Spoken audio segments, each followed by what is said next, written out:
Chris Kerner says you can start a parking lot striping business with a $10 roller and a bucket of paint, and that it can grow into a $13,000 per day business. That's the hook.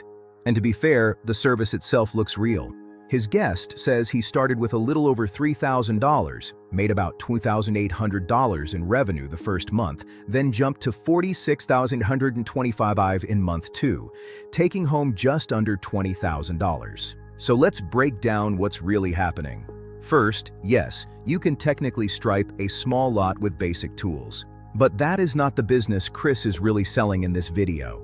Because the real money is not in a roller. It's in the full service stack. Striping, crack filling, seal coating, quoting, email outreach, crew management, weather timing, and equipment. Look at the numbers. The striping machine was about $2,300 used. A better one runs $6,000 to $7,000 new.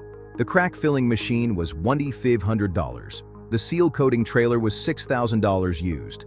So this stops being a $10 business pretty quickly. Now the margins can be good.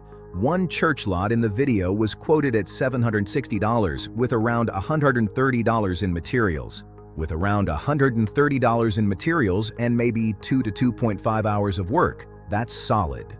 And the seal coating example was even bigger, around $9,000 for a lot, with materials and labor leaving maybe 50% net profit. That's real money. But it also proves the point. The $13K day doesn't come from a roller and paint. It comes from running a real service business. It comes from running a real service business with equipment, quoting skills, and upsells. So can someone start small? Yes. Can anyone build this into a big business?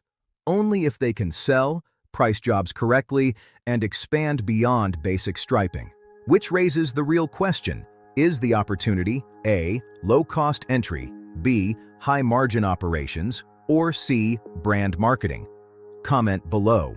The opportunity is real, but the phrase anyone can start hides how fast this turns into an actual operation. And that's the reality check for today.